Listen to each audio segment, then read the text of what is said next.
un an jour pour jour, puisque c'était le 4 septembre dernier. Nos chers actionnaires nous annonçaient qu'ils avaient un projet de cessation d'activité, donc qui était bien mis en place, parce qu'ils avaient mis 18 mois pour le roder, et tout s'est déroulé selon leur plan. Nous, on a voulu y croire pendant tout ce temps-là à ce qui nous arrive un peu de bien.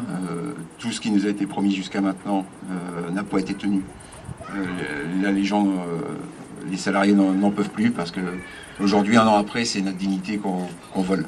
Moi, je comprends pas au niveau où on fait venir des Coréens, alors que ce qui avait été prévu lors du PSE, c'était qu'il y ait indépendamment, puisque l'usine, soi-disant, je suis un peu ému, excusez-moi, était vétuste, donc devait aller à la ferraille. Ce qu'on s'aperçoit, c'est qu'un an après, donc des Coréens viennent, j'ai rien moi non plus contre les Coréens, hein, mais ce que je supporte pas, c'est que je sais que l'usine, elle est viable, puisqu'elle va aller vivre en Asie.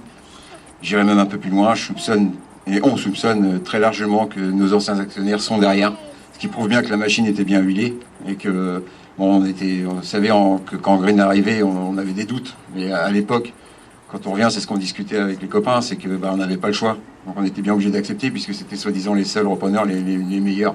Donc je vous imaginais comment étaient les autres. Aujourd'hui, c'est nos machines, quoi. C'est un an après, c'est très dur de... Excusez-moi. Oui. Très dur de rester devant son usine. On a passé des week-ends, les copains ont passé Noël, on a tous sacrifié pour cette usine. C'est nos machines. Et les machines, je vous garantis qu'elles ne partiront pas sans qu'on ait, nous aussi, des accords signés. Parce que moi, les promesses, j'en peux plus. Il y en a assez de cette société qui n'ont que le chômage et la précarité. Mon sentiment est le fait que nous avons vraiment un sentiment et une colère et que nous partageons vraiment totalement avec les salariés. Je le répète à chaque fois, mais je le répéterai toujours tant qu'on n'arrivera pas à me donner une vraie explication. Comment peut-on admettre dans notre pays, j'ai entendu le président de la République qui parle des patrons voyous et qui dit qu'il fasse garde, je vais m'en occuper. Il en a là de formidables patrons voyous. Ce sont des employeurs, Green Recovery, qui ont acheté une entreprise à Mitsui, une entreprise qui a été évaluée par le cabinet d'études Secafi, avec l'accord. Le résultat de cette étude a été acté par les salariés, par le comité d'entreprise. Olivier était secrétaire du comité d'entreprise. Il a acté le résultat de cette étude. Les employeurs aussi. Cette entreprise valait 14 millions d'euros quand elle a été estimée. Les Green Recovery l'a acheté 100 000 euros. 100 000 euros. La première chose qu'ils ont fait, une des premières décisions qu'ils ont fait quand ils sont devenus propriétaires de cette entreprise, parce que le compte était positif, ils ont ponctionné 2,7 millions qu'ils ont mis dans leur poche. On n'a jamais su, on a demandé à quoi ça avait servi, on n'a jamais su. C'est allé aux 3 actionnaires principaux et ils ont mis ça dans leur poche. Donc ils achètent une entreprise qui vaut 14 millions d'euros, ils se mettent 2,7 millions d'euros dans la poche et ils achètent et ils font un bénéfice. C'est pas des patrons voyous, ça. C'est pas un système qui permet à des patrons de faire une opération de cet ordre. Moi, franchement, je trouve que c'est inadmissible. J'ai pas arrêté de dire c'est pas normal, c'est pas légal. Et on m'a dit mais si, ils ont le droit, c'est la loi leur permet de faire cela. Eh bien, je trouve que c'est pas normal. Et vraiment, c'est juste de manifester notre colère. Voilà ce que je voulais vous dire. Je soutiendrai donc les salariés qui ont décidé de mettre l'usine sous surveillance et d'empêcher tout départ de camions tant que l'on obtient... Il y en a assez de cette société qui n'ont que le chômage et la précarité.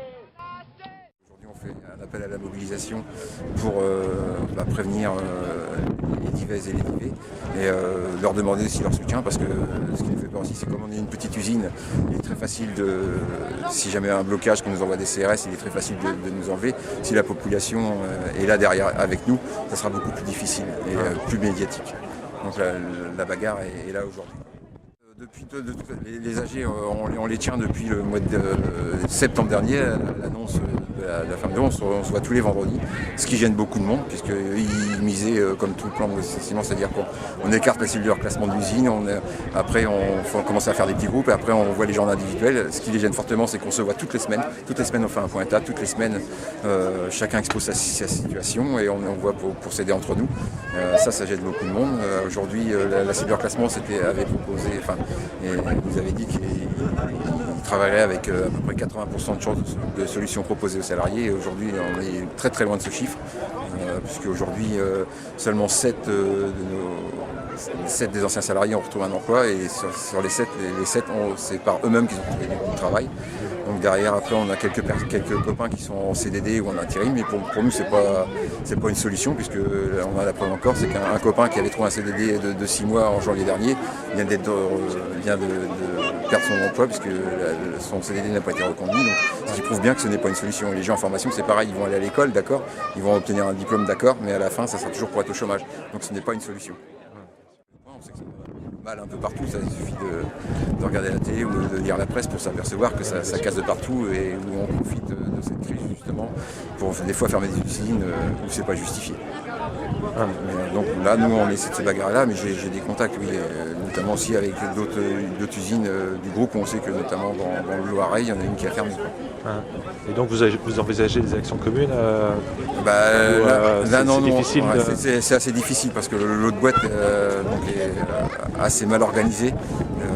C'est pas parce que c'est des femmes, mais c'était du coup essentiellement des femmes. Et donc avec la représentante syndicale du CGT de là-bas, elle m'a dit que elle avait beaucoup de mal à motiver ses troupes là-bas. Donc elle n'envisageait pas, elle, de son côté, de faire une action commune, ce qui est bien dommage, parce que nous, ça nous aurait plu quand même de regrouper les deux boîtes et monter à Paris voir nos actionnaires, quoi. Mais bon, selon la tournure des événements là, de toute façon, il est clair qu'on ne restera pas non plus éternellement devant l'usine. À un moment donné, on passera à l'action d'une façon ou d'une autre. On envisage tout. Il se peut aussi que nous, on aille à Paris. Et ça, on verra bien. On verra selon si les négociations aboutissent ou pas, quoi. Parce qu'il est sûr que nous, c'est notre dernière carte. Et on va aller jusqu'au bout. On leur a dit l'année dernière, et on n'est pas des menteurs, qu'on se battra jusqu'au bout. Et on se battra jusqu'au bout. Donc là, pour les licenciements, on n'a plus rien à faire. Le matériel, moi, je peux vous garantir que le matériel ne partira pas sans condition. Tous ensemble, grève générale. Tous ensemble.